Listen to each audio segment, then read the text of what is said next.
So now that we have seen how you can optimize an individual gas lift well, I wanted to discuss in this video how you can do a gas lift system optimization. So what is the target of such an optimization? The target is to optimize several wells at the same time with a global action. So you have two methods if you want to do that, and we're going to discuss them both. So one of them is to increase the gas lift network pressure. So increasing the gas lift network pressure will allow you to achieve lower gas lift injection in some wells.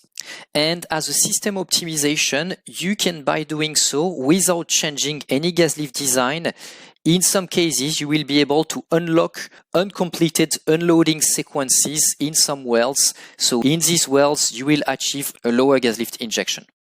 So here I'm showing you an example of such a well where the gas lift injection was stuck at a higher point, and we can see in white the temperature, which is rather low over there. In yellow we have the gas lift network pressure, and in green we have the casing head pressure.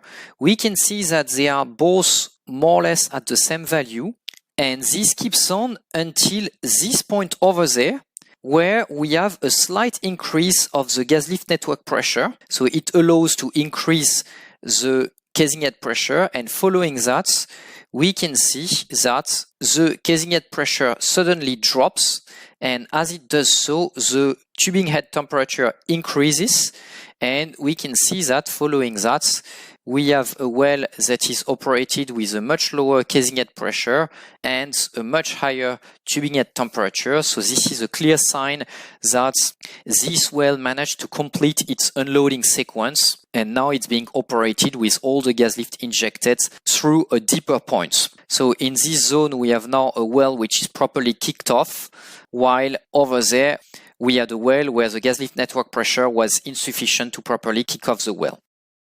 This illustrates while increasing your gas lift network pressure can allow you to unlock the production of some wells, so increase the production of some wells by unlocking their uncompleted gas lift unloading sequence.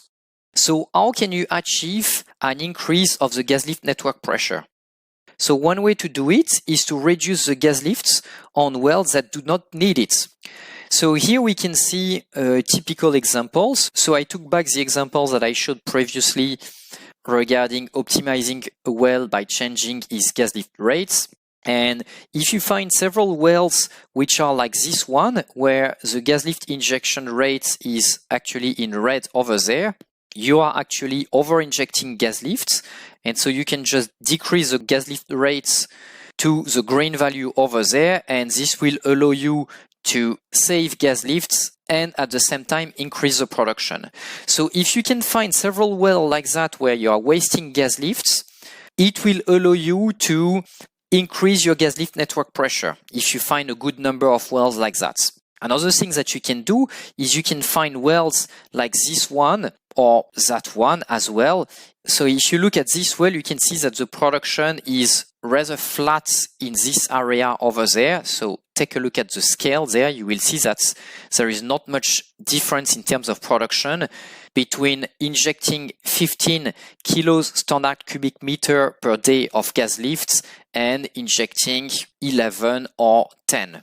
So that would be the same thing over there. The production is also rather flat, and if you inject this amount of gas lift, it's not going to be very different in terms of production than if you inject 8 or 9 kilo standard cubic meter of gas lift per day. So if you want to increase your gas lift network pressure, try to look for a few wells like this, or ideally like this one, and try to decrease the gas lift in all these wells. If you find several like that, you should be able to increase your gas lift network pressure of maybe 1, 2, 3 bars, 10 to 50 psi. And this could allow you to unlock the production of some wells as explained there.